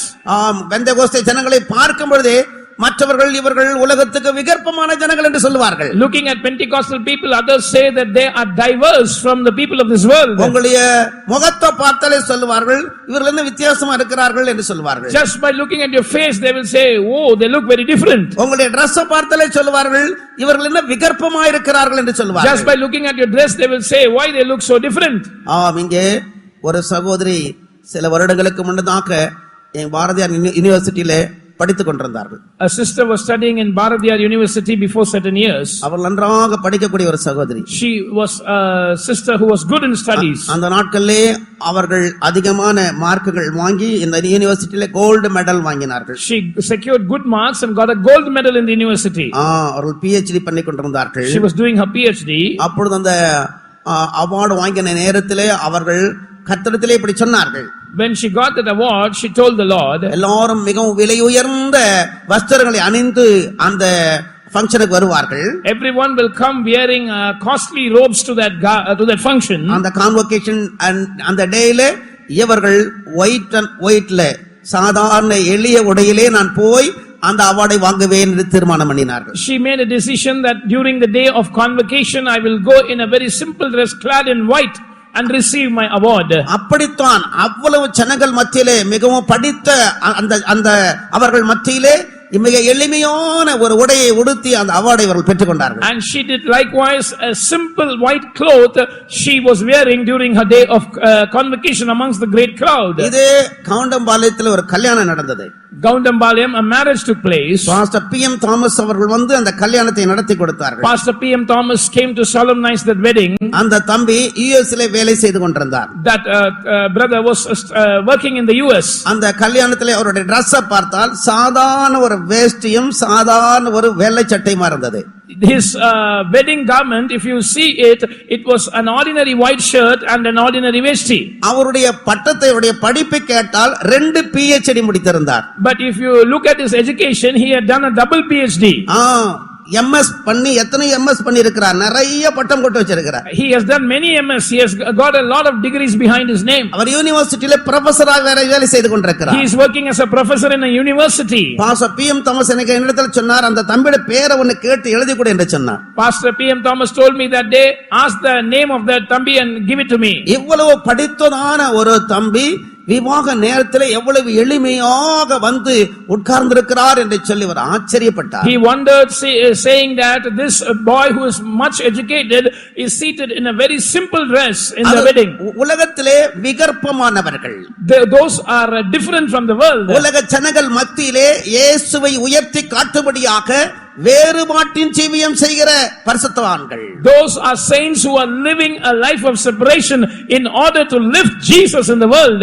ஜீவியத்திலே மாறுபாடுள்ள ஜனங்களை விட்டு பிரிந்து வாழ்கிறவர்கள். They have saved themselves, separated themselves from the untoward generation of this world. உபதேசத்திலே மாறுபாடானவர்களை விட்டு விலகி ஜீவிக்கிறவர்கள். They have separated themselves from those who are perverse in doctrine. அதனால்தான் தேவனுடைய சபை மந்தை என்று நாம் படிக்கிறோம். That is why we read about the church of God, that it is a flock. மீகா 7:14 நாம் வாசிக்கும் பொழுது, when we read Micah chapter 7 verse 14, கர்மேலின் நடுவிலே தனித்து வனவாசமாய் இருக்கிற உமது சுதந்திரமான மந்தையாகிய உம்முடைய ஜனம் என்று சொல்லுகிறார். we read there, thy flock of thine heritage which dwells solitary in the wood in the midst of Carmel. உமது சுதந்திரமான மந்தையாகிய உம்முடைய ஜனம், your people who are the flock of your heritage. கர்த்தருக்கு ஸ்தோத்திரம். Praise be to God. தேவனுடைய ஜனங்கள் தனித்து வாசமாயிருக்கிறார்கள். People of God dwell alone. கர்மேலின் நடுவிலே தனித்து வனவாசமாயிருக்கிறார்கள். They are dwelling alone in the woods in the midst of Carmel. தேவனுடைய பிள்ளைகள் எங்க இருந்தாலும், குடியிருக்கிற இடத்திலும் சரி, வேலை செய்கிற இடத்திலும் சரி, எந்த இடத்தில் இருந்தாலும் அவர்கள் தனித்து தேவனோடு வாசமாயிருக்கிறார்கள். No matter wherever the people of God are, whether it be the place of their residence or whether it be the place of their work, they dwell alone. அதனால்தான் என்னாகமம் 23ஆம் அதிகாரம் மேலும் சொல்லும் பொழுது, that is why Numbers chapter 23 further says, தேவன் அவர்கள் நடுவிலே இருக்கிறார் என்று நாம் படிக்கிறோம். their God is in their midst. ஆம், தேவன் அவர் நடுவிலே இருக்கிறார். their God is in their midst. ஆம், ராஜாவின் ஜெய கம்பீர சத்தம் அவர் நடுவில் இருக்கிறது. and the shout of the king is in their midst. ராஜாவின் ஜெய கம்பீரம் அவர்களுக்குள்ளே இருக்கிறது. the shout of a king is among them. ஆம், என்னாகும் 23ஆம் அதிகாரம் 21ஆம் வசனம். Numbers 23:21. He hath not beheld iniquity in Jacob, neither hath he seen perverseness in Israel. The Lord his God is with him, and the shout of a king is among them. யாக்கோபிலே அக்கிரமத்தை காண்கிறதும் இல்லை, இஸ்ரவேலிலே குற்றம் பார்க்கிறதும் இல்லை. அவர்களுடைய தேவனாகிய கர்த்தர் அவர்களோட இருக்கிறார். ராஜாவின் ஜெயகம்பீரம் அவர்களுக்குள்ளே இருக்கிறது. 23ஆம் வசனம். Verse 23. Surely there is no enchantment against Jacob, neither is there any divination against Israel. According to this time it shall be said of Jacob and of Israel, what had God wrought? யாக்கோபுக்கு விரோதமான மந்திரவாதம் இல்லை, இஸ்ரவேலுக்கு விரோதமான குறி சொல்லுதலும் இல்லை. தேவன் என்னென்ன செய்தார் என்று கொஞ்சம் காலத்திலே யாக்கோபையும் இஸ்ரவேலையும் குறித்து சொல்லப்படும். யாக்கோபுக்கு விரோதமான மந்திரவாதம் இல்லை. There is no enchantment against Jacob. இஸ்ரவேலுக்கு விரோதமான குறி சொல்லுதல் இல்லை. Neither is there any divination against Israel. மந்திரவாதமும் இல்லை, குறி சொல்லுதலும் இல்லை. No enchantment, no divination. ஏன்? Why? அவர்கள் தனித்து வாசமாயிருக்கிறார்கள். Because they dwell alone. தேவனாகிய கர்த்தர் அவர்கள் நடுவிலே இருக்கிறார். The Lord their God is in their midst. தேவன் என்னென்ன செய்தார் என்று கொஞ்ச காலத்திலே அவர்களை குறித்து சொல்லப்படும். In a short while it shall be said about them what had God wrought. கர்த்தருக்காக வேறு பிரிக்கப்பட்டதான வாழ்க்கை மிகவும் ஆசீர்வதிக்கப்பட்ட வாழ்க்கை. A life that is separated unto the Lord is a very blessed life. மேகத்தை போல பறந்து போகிறதான பரிசுத்தவான்கள் வேறுபட்டு ஜீவிக்கிறார்கள். The saints who fly away like clouds live a separated life. அவர்கள் கர்த்தருடைய ஒரு வாசஸ்தலமாகவே இந்த பூமியிலே தனித்து அவர்கள் காணப்படுகிறார்கள். They are seen as the habitation of God. They dwell alone upon this earth. மேகம் வாசஸ்தலத்தை மூடிற்று. The cloud covered the tent. மேகத்தை போல பறந்து வருகிற இவர்கள் யார்? Who are these that fly away as a cloud? மேகத்தை போல பறந்து வருகிற இவர்கள் யார்? Who are these that fly away as a cloud? அவர்கள் பாரமில்லாத, உலக பாரமில்லாத ஜனங்கள், பாவ பாரமில்லாத ஜனங்கள். They are people without the burden of sin or the burdens of this world. அவருடைய உடன்படிக்கையை காத்துக் கொண்டிருக்கிறதான ஜனங்கள். They are people who are preserving the covenant with God. பரிசுத்தாவினால் நிரப்பப்பட்டு சாட்சியாய் வாழ்கிறதான ஜனங்கள். They are the people who are full of the Holy Ghost and live a life of witness. கர்த்தருக்காய் முற்றிலுமாய் வேறுபிரிக்கப்பட்டு தனித்து வனவாசமாய் இருக்கிறதான ஜனங்கள். They are totally separated unto the Lord and they dwell alone in the woods. ஐந்தாவதாக, Fifthly, 2 நாளாகமம் 5ஆம் அதிகாரத்திலே 13ஆம் வசனத்தை நான் வாசிப்போம். read 2 Chronicles chapter 5 and verse 13. It came even to pass that the trumpeters and singers were as one, to make one sound to be heard in praising and thanking the Lord. And when they lifting up the voice with the trumpets and cymbals and instruments of music, and praised the Lord, saying, For he is good, for his mercy endureth forever, that then the house was filled with a cloud, even the house of the Lord. அவர்கள் ஒருமிக்க பூரிகைகளை ஊதி ஏக சத்தமாய் கர்த்தரை துதித்து ஸ்தோத்திரித்து பாடினார்கள். ஆசாரியர் பரிசுத்த ஸ்தலத்திலிருந்து புறப்படுகையிலும் பாடகர் பூரிகைகள் தாளங்கள் கீத வாத்தியங்களுடைய சத்தத்தை தொனிக்க பண்ணி, கர்த்தர் நல்லவர், அவர் கிருபை என்றுமுள்ளது என்று அவரை ஸ்தோத்திரிக்கையிலும் கர்த்தருடைய வீடாகிய தேவாலயம் மேகத்தினால் நிறையப்பட்டது. சாலமோனுடைய தேவாலயம் பிரதிஷ்டை பண்ணப்பட்ட வேளையிலே, when Solomon's temple was being dedicated, அங்கே ஆசாரியர்கள் கர்த்தரை துதித்து பாடினபோது, when the priests they sang and praised God, தேவனுடைய வீடாகிய தேவாலயம் மேகத்தினால் நிரப்பப்பட்டது. the house of the Lord was filled with a cloud. தேவனுடைய வீடாகிய தேவாலயம் மேகத்தினால் நிரப்பப்பட்டது. The house, even the house of the Lord was filled with a cloud. இங்கே மேகம் என்று சொல்வது தேவ சமூகத்தை காட்டுகிறது. Here the cloud refers to God's presence.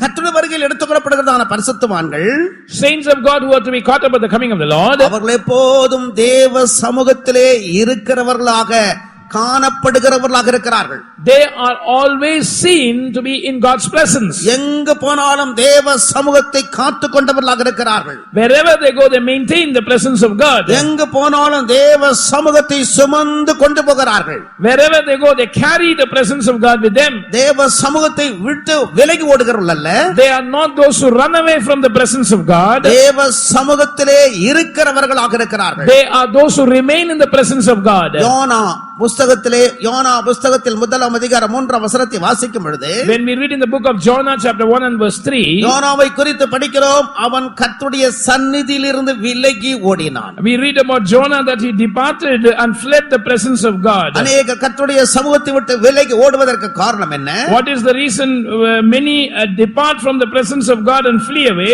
யோனாவுடைய பேரும் புகழும் கனமும் தான் காரணமாயிருந்தது.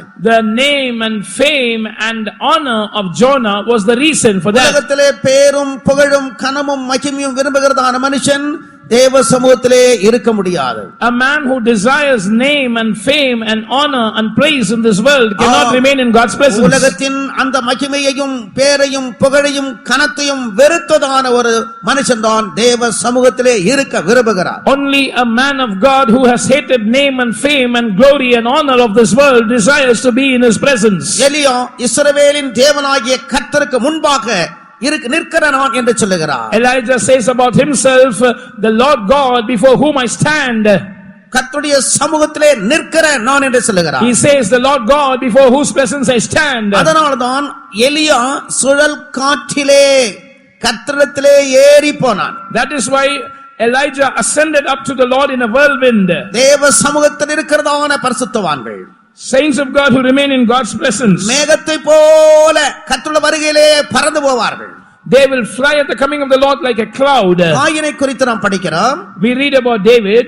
Coin We read about Cain. அவனும் கூட கர்த்தருடைய சந்நிதியை விட்டு விலகி போனான் என்று நாம் பார்க்கிறோம். We read that he fled God's presence. கர்த்தருடைய சந்நிதியை விட்டு காயின் விலகி போனதற்கு காரணம் என்ன? What is the reason behind Cain fleeing from God's presence? அவன் தன் சகோதரனாகிய ஆபேல் தன்னை பார்க்கிலும் மேன்மையானவன் என்று எண்ண அவனால் முடியாமல் போயிற்று. He was not able to esteem his brother Abel better than himself. தேவன் இந்த காயினை பார்க்கிலும் ஆபேலை அங்கீகரித்தார், ஆசீர்வதித்தார். God accepted and blessed Abel more than Cain. தன்னுடைய சொந்த சகோதரனுடைய உயர்வை ஏற்றுக்கொள்ள முடியாதவனாக, காயின் முகநாடி வேறுபட்டவனாக, காயினை அந்த ஆபேலை பகைக்கிறவனாகவும் ஆபேல் மேல் பொறாமை உள்ளவனாக, எரிச்சல் உள்ளவனாக, கோபம் உள்ளவனாக மாறினான். But Cain was not able to stand the praise and honor acceptance that Abel received, and he became a man who was full of envy and jealousy and wrath upon his brother, and his countenance changed. மற்றவருடைய ஆசீர்வாதங்களை கண்டு பொறாமைப்பட்டு மற்றவருடைய ஆசீர்வாதங்களை பொறுத்துக் கொள்ள மனமில்லாமல் கோபம் எரிச்சல் உள்ளவர்களாய் மாறுகிறவர்கள் காயினை போல கர்த்தருடைய சந்நிதியில் இருக்க முடியாமல் விலகி போகக்கூடியவர்களாக இருக்கிறார்கள். When people are not able to stand the blessings of others, the excellency of others, and they are filled with envy and jealousy and wrath, and their countenance falls, they are not able to stand in the presence of God like Cain, rather they depart from his presence. ஆனால் எலியாவை போன்றதான பரிசுத்தவான்கள் கர்த்தருடைய சமூகத்திலே நிற்கிறார்கள். But saints like Elijah stand before the Lord's presence. கர்த்தருடைய சமூகத்தை காத்துக்கொள்வோமாக. Let's preserve God's presence. ஒருவரை ஒருவர் நேசிப்போமாக. Let's love one another. ஒருவரை நம்மிலும் மற்றவர்களை கனமுள்ளவர்களாக எண்ணுவோமாக, மேன்மையுள்ளவர்களாக எண்ணுவோமாக. Let's esteem others better than ourselves. அப்படியானால் மேகத்தை போன்ற பரிசுத்தவான்களாக நாம் மாற முடியும். If that be so, we can become saints who are like the cloud. மேகம் உயர்த்தப்படுகிறது போல கர்த்தர் வருகிற வேளையிலே உயர்த்தப்படுகிறவர்களாக இருக்க முடியும். Like the cloud is lifted up, we will be lifted up when God comes. அடுத்ததாக யாத்திராகமம் 13ஆம் அதிகாரம் 21ஆம் வசனம். Nextly, we will read Exodus chapter 13 verse 21. யாத்திராகமம் 13:21. Exodus 13:21. And the Lord went before them by day in a pillar of cloud to lead them the way, and by night in a pillar of fire to give them light to go by day and night. அவர்கள் இரவும் பகலும் வழிநடக்க கூடும்படிக்கு கர்த்தர் பகலில் அவர்களை வழிநடத்த மேக ஸ்தம்பத்திலும் இரவில் அவர்களுக்கு வெளிச்சம் காட்ட அக்கினி ஸ்தம்பத்திலும் அவர்களுக்கு முன் சென்றார். ஜனங்களை வழிநடத்த கர்த்தர் பகலில் மேக ஸ்தம்பத்தில் வழிநடத்தினார். The Lord went before them to lead them by day in a pillar of cloud. இஸ்ரவேல் ஜனங்கள் எகிப்திலிருந்து புறப்பட்டு கானான் தேசத்துக்கு பிரயாணமாய் போன வேளையிலே இந்த மேகம் பகல் நேரத்திலே அவர்களை வழிநடத்திற்று. When the Israelites left Egypt and were journeying towards Canaan in the wilderness, this cloud was leading them in the day. யாத்திராகமம் 40ஆம் அதிகாரம் 36ஆம் வசனத்தை நாம் படிக்கும் பொழுது, when we read Exodus chapter 40 and verse 36, மேகம் எழும்பும்போது இஸ்ரவேல் புத்திரர் பிரயாணம் பண்ண புறப்படுவார்கள். when the cloud arose, the Israelites will start their journey. மேகம் நிற்கும் பொழுது அவர்கள் அங்கே பாளையம் இறங்கி தங்கி இருப்பார்கள். When the cloud was stayed, they would pitch their tent and stay there. மேகம் அவர்களை மேகத்தினால் தேவன் அவர்களை வழிநடத்தினார். The Lord led them by that cloud. இங்கே மேகம் எதை காட்டுகிறது? What does the cloud show here? தேவனுடைய ஜனங்கள் ஒரு நடத்திப்பின் கீழ் இருப்பதை காட்டுகிறது. It shows the people of God remaining under a leading.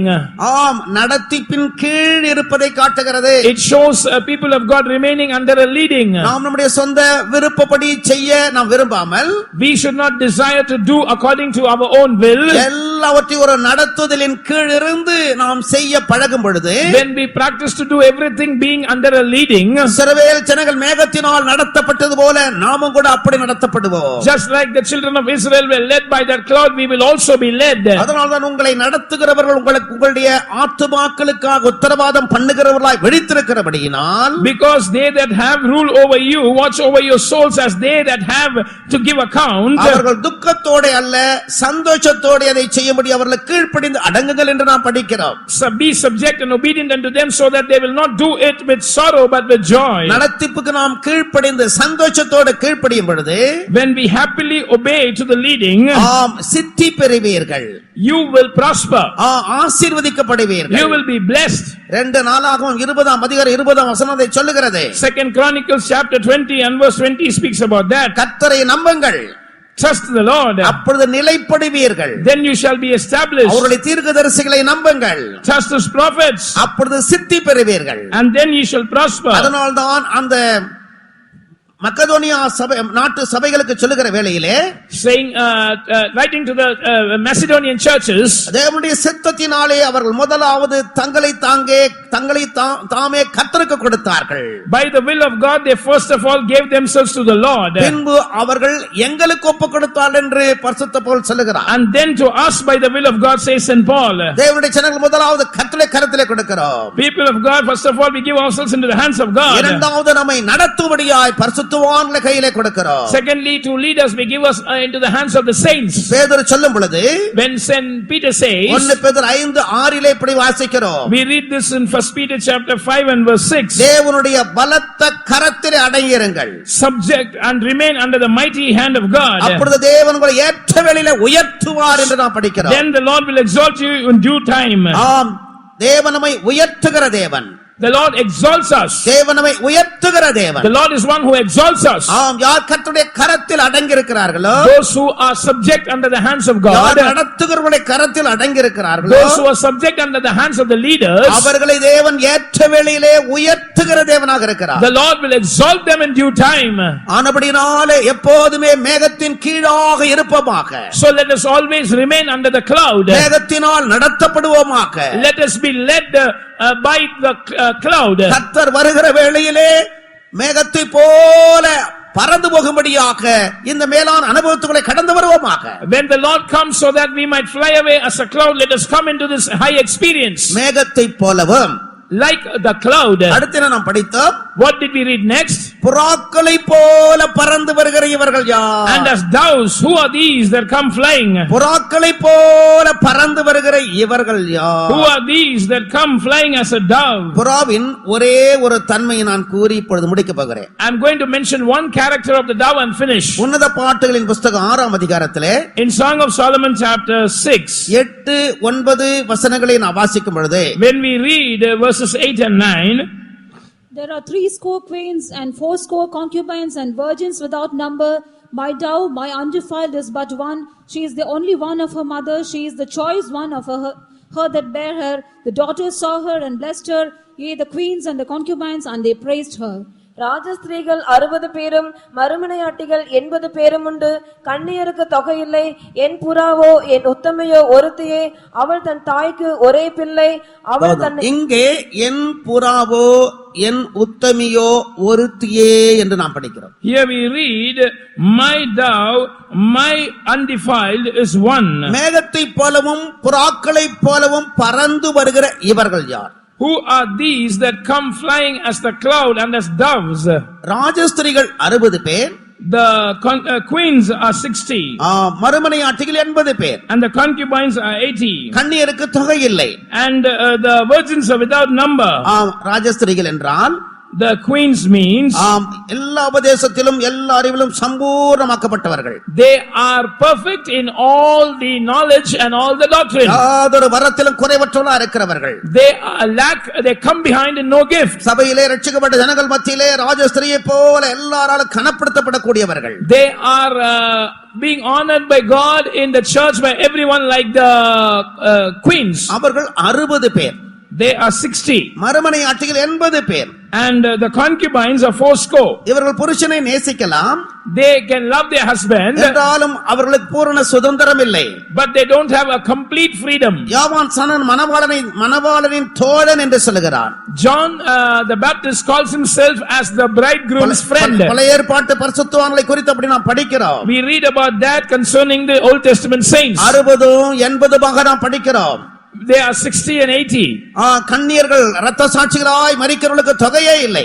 And there is no number of those who are virgins, that is those who die as martyrs. என் புறாவோ ஒருத்தியே என்று நாம் படிக்கிறோம். But my dove, my undefiled is one. அது யார் ஒருத்தி? அது என்ன ஒருத்தி என்று சொல்வது? Who is that one? What is that one? அபிஷேகத்தை பெற்றதான தேவனுடைய ஜனங்கள், Children of God who have received the anointing.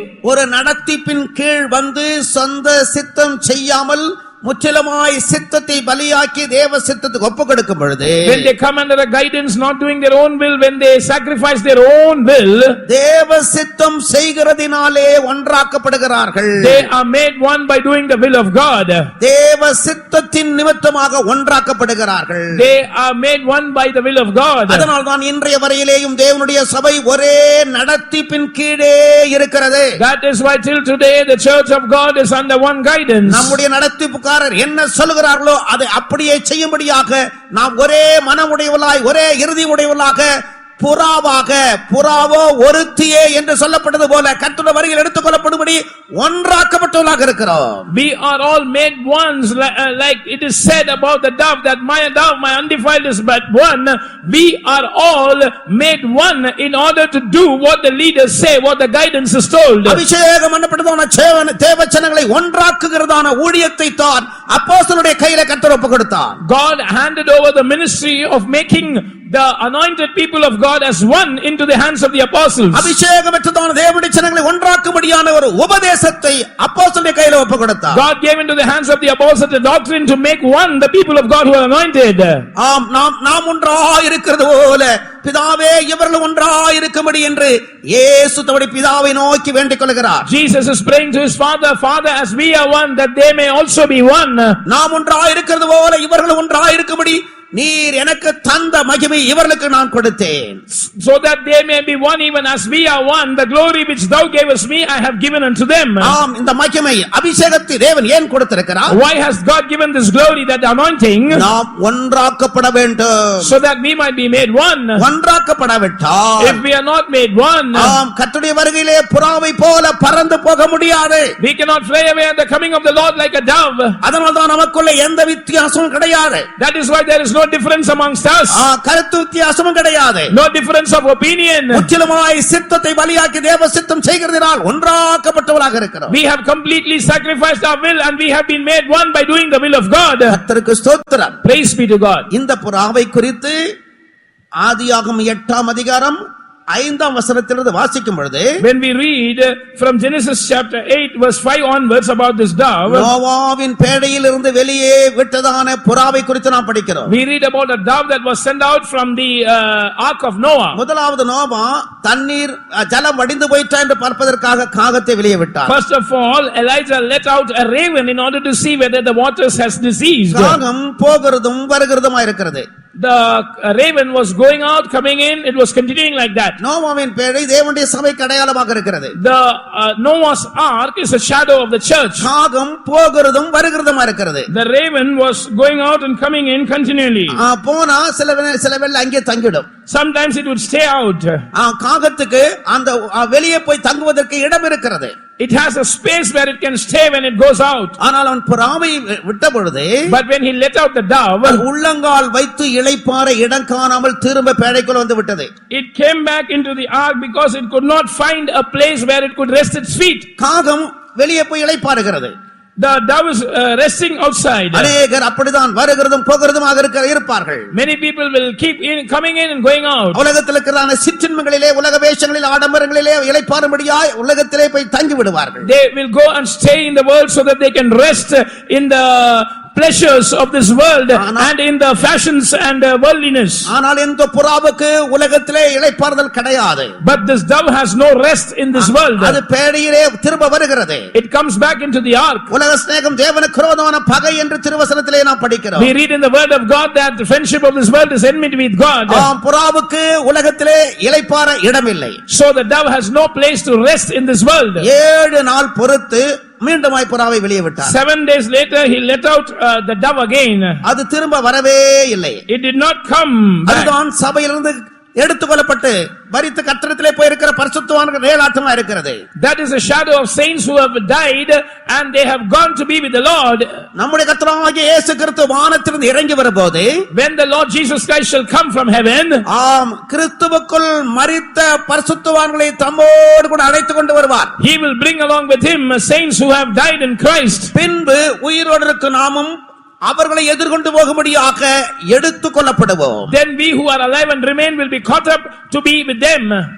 உலகத்திலே இளைப்பாறாமல் கர்த்தருடைய சமூகத்தில் இளைப்பாறுகிறதான பரிசுத்தவான்கள், saints who do not rest in this world but rest in the presence of God. அதனால இந்த புறா இந்த பூமியில் இருக்கிற நாளெல்லாம் இளைப்பாறும்படியாய் தெரிந்து கொண்ட இடம்தான் கன்மலையின் வெடிப்பு. So the place which the dove chose to rest as long as it was on this earth is the a cleft of the rock. உன்னத பாட்டு 2:14 நாம் படிக்கிறோம். We read about that in Song of Solomon chapter 2 and verse 14. கன்மலையின் வெடிப்புகளிலும் சிகரங்களின் மறைவிடங்களிலும் தங்குகிற என் புறாவே என்று நாம் படிக்கிறோம். My dove which art in the clefts of the rock and in the clefts of the mountains. பூமியில் இருக்கிற நாளெல்லாம் கர்த்தருடைய பரிசுத்தவான்கள் கர்த்தருடைய சமூகத்திலே இளைப்பாறுகிறார்கள். So as long as saints are in this earth they rest in the presence of God alone. சிகரங்களின் மறைவிடங்களிலே தங்குகிறார்கள். And they stay in the secret places of the stairs. கன்மலையின் வெடிப்பிலே தங்குகிறார்கள். They stay in the clefts of the rock. உன் முகரூபத்தை எனக்கு காண்பி. Show me thy countenance. உன் சத்தத்தை நான் கேட்கட்டும். Let me hear your voice. உன் சத்தம் இன்பமும் உன் முகரூபம் அழகுமாய் இருக்கிறது. For your countenance is comely and sweet is thy voice.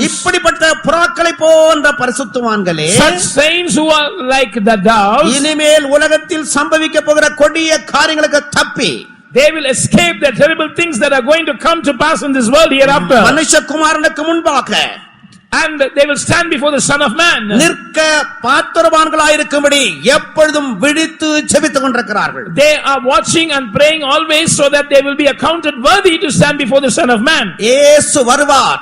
Jesus will come. இயேசு வருவார். Jesus will come. புறாக்களை போல கண்மலையின் வெடிப்பிலே தங்கி சிகரத்தின் மறைவிடத்திலே தங்கியிருக்கிறதான இந்த புறாக்களை போன்ற பரிசுத்தவான்கள் பறந்து போவார்கள். Saints who are like the doves staying in the clefts of the rock and in the secret places of the stairs will fly at the coming of the Lord. மேகத்தை போலவும் தங்கள் பலகணி துவாரங்களுக்கு தீவிரிக்கிற புறாக்களை போலவும் பறந்து வருகிற இவர்கள் யார்? Who are these that come flying as the cloud and as doves? எல்லாரும் கண்களை மூடுவோமாக. Let's all close our eyes.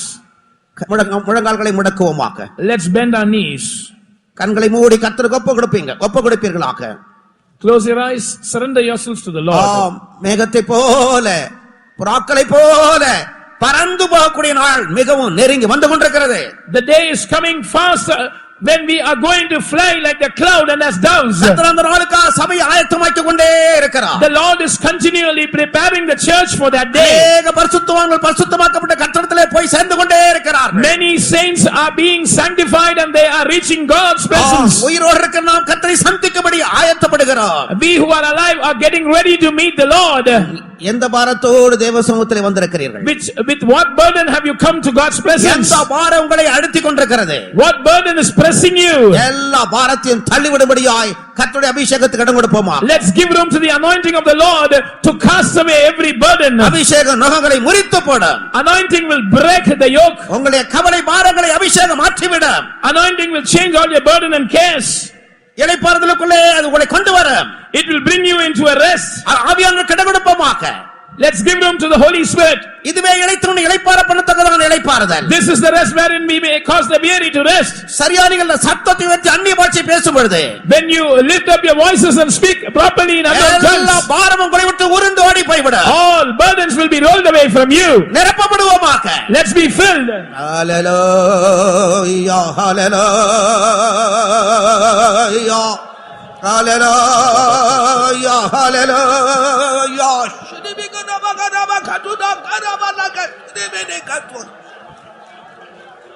உடன்படிக்கை காத்துக்கொள்வோமாக. Let's preserve the covenant. கர்த்தரோடு இருக்கிற உடன்படிக்கை காத்துக்கொள்ளுங்கள். Preserve the covenant with the Lord. மேகத்தை போன்ற திரளான சாட்சிகள், great cloud of witnesses. பரிசுத்த ஆவியானவர் சாட்சிகளாய் நம்மை காத்துக்கொள்வாராக. May the Holy Spirit preserve us as witnesses. ஆவியினால் நிறைந்திருப்போமாக. Let's be full of the Holy Spirit. உன்னதத்தின் பலம் உங்கள் மேல் வரட்டும். Let the power from on high come down right now. நிறைந்து சாட்சிகளாவீர்கள். Then you will be martyrs. உங்களுடைய தோல்விகள் எல்லாத்தையும் ஆவியானவர் ஜெயமாய் மாற்றி விடுவார். All your failures, the Holy Spirit will turn them into victory. அபிஷேகம் போதும். The anointing is enough. அபிஷேகம் போதும். The anointing is enough. நிரப்பப்படுவோமாக. Let's be filled.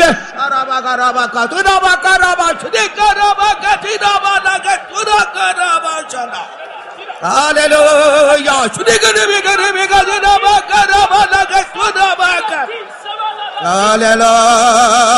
Hallelujah.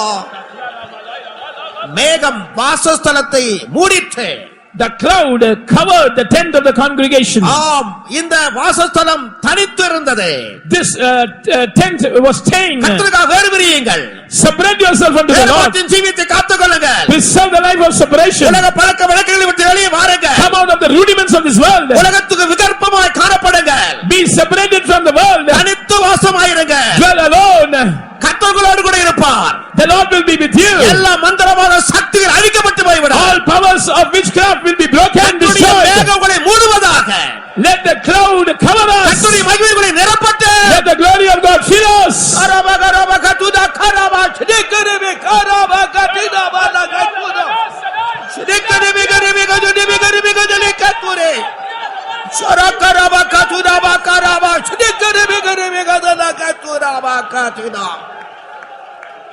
கர்த்தருடைய சமூகத்திலே இருங்கள். Be in the presence of God. எலியா சொன்னது போல Like Elijah said, கர்த்தருடைய சமூகத்திலே நிற்கிறேன் என்று சொல்லுகிறார். the Lord God before whose presence I stand. யோனா கர்த்தருடைய சமூகத்தை விட்டு விலகி ஓடி போய் விட்டார். Jonah departed and fled God's presence. Coin கர்த்தருடைய சந்நிதி விட்டு புறப்பட்டு போய் விட்டார். Cain departed from God's presence. ஆனால் இங்கே எலியா சுழல் காற்றிலே எடுத்துக்கொள்ளப்பட்ட பரிசுத்தவான் கர்த்தருடைய சமூகத்தில் இருக்கிறார். But Elijah the saint was caught up in a whirlwind unto heaven is abiding in God's கர்த்தருடைய presence. சமூகத்தை காத்துக்கொள்ளுங்கள். Preserve God's presence. இப்பொழுது கூட நீங்கள் புறப்பட்டு போகிற இடங்கள்லாம் கர்த்தருடைய சமூகத்தை சுமந்து கொண்டு வாங்கள். Now also when you get up and walk away, carry the presence of God with you. சமூகத்துக்கு தரட்டும். கர்த்தருடைய அவருடைய சமூகத்தை உங்களுக்கு தரட்டும். May the Lord give you his presence. என் சமூகம் உங்களுக்குமாக செல்லும். My presence shall go with thee. நான் உங்களுக்கு இளைப்பாறுதலை தருவேன். And I will give you rest. அவருடைய சமூகத்தை பெற்றுக்கொள்ளுங்கள். Receive his presence.